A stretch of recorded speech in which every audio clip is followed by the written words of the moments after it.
So normally I read two books at a time. That means that anytime I start one book, I usually start another. I do this because I don't want to get tired of that one book. So I just interchange between the two of them. So recently, I started reading Dune and The Way of Kings, which is the book one of the Stormlight archive. I started reading Dune because a friend of mine told me that it had some heavy themes and great world building, so it would be good for me to read since I plan on writing since I'm writing a fantasy novel. So I decided to read it and kind of study it for my own personal use. Then for The Way of Kings, I remember mentioning one time that if I could have any gift, I would like a collection of the Stormlight archive series. So a friend of mine gave gifted it to me. I think I have the book one right here. The rest of the collection is somewhere else. So I have the book one right here with me. So I just decided to start it alongside with you. And I wanted to do a review for Dune and The Way of Kings separately because they are separate books. But the books are actually very long. The books are both very long and they are quite heavy. I don't think that I can do a single video to review each of them. That video will be too long, I guess. So I decided to make the reviews come bit by bit. If this is your first time joining us here, my name is Nazif. Um, I'm a student from Nigeria. I guess that's enough information. Well, I do reviews like this and I just talk about random stuff that interests me. So thanks. So back to the main video. I'm going to start with Dune because I don't have that much to say. Um I don't really know how far I've gone with Dune. I'm not keeping track of how many pages I've read, but I think I should have read somewhere around 200 pages. And I must say, Dune is a very interesting book, and there are a lot of things I like about the book, from the storytelling to the characters and the writing. But I think I'm just going to talk about those. And the first thing I like about the book is the writing, or the first thing I see that is very interesting about Dune is how it is written. I mean, Dune is written in such a way that it goes against everything I've learned about writing. I mean, the POV isn't specific. There are multiple POVs in the book. At this point, I can say that the POV is very omniscient because the author kind of puts you in the head of every character, and be that a POV character or a non-POV character, you just kind of get information on everything that's going on, and the author doesn't leave that much for mystery. He doesn't leave that much space for mystery. You get everything. I mean, right from the beginning, the author has already told us about a betrayal that is going to happen later on in the story. So there is no room for plot twist. You already know what's going to happen, but still, there is this there's this thrill. There's this thrill while you're reading it. You just want to keep going. Like you want to see how it happens. You want to see how the betrayal happens. So you keep reading. I think it's something that I wouldn't advise an author to do right now, but I mean it makes a lot of sense the way the author did it in this book. And that's one thing I like very much about the book. And a second thing I like about the writing is how the sentences are short. It isn't dramatic. It isn't poetic. It's just there. It's just short. It's just simple. But at the same time, it packs a lot of themes. I mean, the story itself has a lot of heavy themes, a lot of philosophies and myths and law and things like that. So, but all those things were captured in a very simple way, and they were given to us as readers piece by piece. I mean, the author gives a lot of information, but he just gives like enough information for you to know what's happening and not too much so that you get bored of reading the book. Then the second thing that I really like, or I think is masterfully done in this book, is the world building.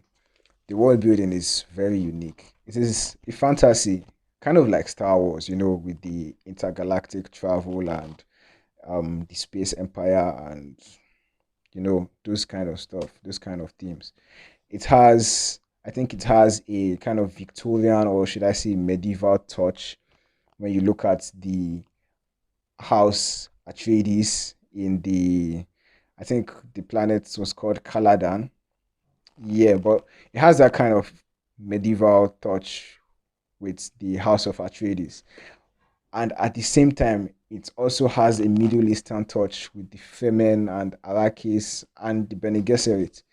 So it just has this uniqueness to it. It has a lot, a lot of things going on in the world building. There's a lot of details, like there are a lot of details to the world. It's up to the point where you are reading it and you are wondering if these things actually exist.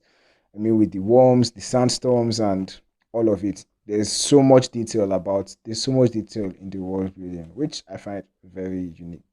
And the storytelling, like I said, so far there isn't much room for um mystery. There isn't much room for mystery. There isn't much room for surprises, but at the same time, it is very good. I mean, the concepts, the ideas of the story is just good. It's just amazing. You just want to keep going. So far, that's what I think about Dune. I haven't gone halfway yet, but I think the book is nothing less than a 5 star, and I would love to keep reading it. Even though I've watched the movie and I think I know what happens in like the first part of the book, but this is a good opportunity to know what happens at the end, I guess. And it's something that I look forward to keep reading. I look forward to reading further. So that's it for Dune, and the next thing is one of the Stormlight Archive series. Before I read this book, I usually hear some remarks about Brandon Sanderson, about how he is a very good fantasy author and how he is one of the best fantasy authors ever. And I didn't know, I haven't read much fantasy, and I didn't have any access to any Brandon Sanderson's work. So this is my first experience with Brandon Sanderson, and I must say I need this book adapted ASAP. Like I need I need to see a movie or a series or something, because damn, this is good. Like this book is nothing like it's not like anything I've ever read. I mean, the book is written differently, it's structured differently. It has um it has illustrations once in a while, apart from the map. It has drawings of some of the creatures in the world, and it's I think it just has a lot of things. I think starting from the intro where they talk about the Vorian, I think is the Void Bringers. Yeah, I think is where they talk about the Void Bringers, the Shard Bearers, and the Heralds. Yeah, when they talk about the Heralds, where they talk about where they go further, the next chapter, the first chapter, the book one, to talk about how the Alethi King was killed. Please, if you don't want spoilers, you can just fast forward the video. Where they talk about how the Alethi King was killed, and you know, the book just the author just takes his time to give us every single detail about the book. When I Before I started the book, I saw that it had about 1,000 and 1,200 pages, 1,200 pages, which I thought was too much. But then again, I started reading it, and I understood that this story is not just a story about things that happen to some characters, not just plot. It's about a lot more. This is the author telling us a story about a world, its people, um, the economy of that world, the religion of the world, its leadership, and also the characters involved. And I think when you look at it that way, it is very much worth it. The length of the book is worth it. And the way Brandon Sanderson cuts these things down into simple chunks that anyone reading it can easily understand, can easily get into it, I think is mind blowing. Like a teenager, a young adult can read this book and enjoy it. A grown up too can read it and enjoy it. I know a lot of people say they can't get into fantasy, but man, this is something a lot different. And yeah, it is just too much. I'm only 200 pages in. I'm only like through the first part of the book, and I can say these things about it. I mean, this series is a series with 5 books, and I'm like through the first 200 pages of the first book, and I'm like, wow, that means the remaining 4 books are going to be an amazing journey. And yeah, well, that's it for the writing, and I think the characters too are very, very interesting. So far, there have been a lot of POV characters. We've had one of the heralds. I've forgotten his name, but I think that was just an intro to this. That was just the prologue.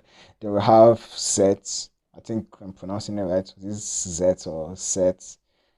That was also in the first chapter in the book one. Then we have, I think we've had Sen, we've had Kaladin, we've had Shalan, but so far, I think the main characters so far are Kaladin and Shalan. But for me personally, and I'm sure this goes for a lot of people who've read, a lot of fans who've read The Way of Kings, I think that Shalan is actually the most interesting character. What am I talking? I think Kaladin is the most interesting character. Yes, Shalan is interesting, but um Kaladin is the reason I'm like eating this book up. Like I want to see what happens to Kaladin. I don't really care about what's going on in the story right now. Um I know there's a lot of things happening, and so far I'm liking the build up.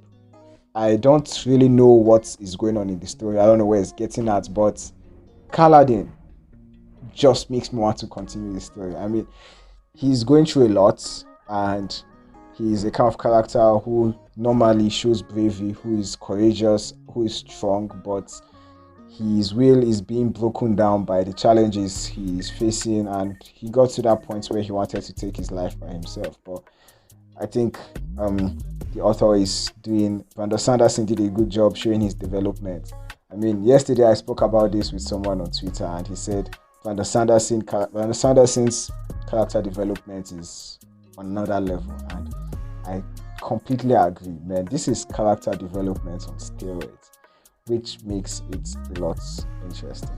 Yeah, the characters and well, the storytelling, the world building, everything about it is just lovely. Like it is so different from what's well, I've not read that much fantasy, but this is a lot different from what I've seen in movies and you know, um, cartoons and all that.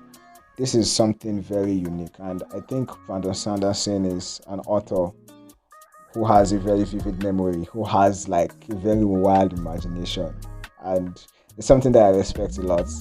Something that I respect a lot. I mean, I follow him on social media. I follow him on YouTube. I've gotten a lot of tips. I've learnt a lot from him, but actually reading something from him, and I'm very impressed. This is very, very good. Way of Kings, the book one of the Stormlight archive. I think that this book is easily a 5 star. This book can't, it's nothing less than a 5 star, to be honest. I don't know how anyone can rate it below that. I'm not even halfway through the book, and I think it is there. It's one of those books that it's one of those books that you can hardly put down. You just want to keep reading it. You just want to go on and on and on till you find the end of the book. And yeah, it's an interesting read. So well, I think that will be all for the review. I tried as much as possible to make it spoiler free, but I don't know. I think I gave some spoilers in this review. Either way, with time I'll be coming up with more and more reviews, especially for the Stormlight Archive series. A lot of my friends have told me that, a lot of my bookish friends have told me that they would love to know my thoughts on it, and I'm like, okay, I think I'll do that in video formats and post it on here so that we can have interesting discussions about it. This is just my thoughts on it, Sha. These are just my thoughts on it. I don't know what other people think. I would love to hear them. So if you're watching this and you have read any of these books, please leave a comment or something. Let us have a discussion. Let's, talk, and maybe I can continue the discussion in the next video. So that's it for this video. Thanks for watching once again. My name is Nazif, and I'll see you in the next video.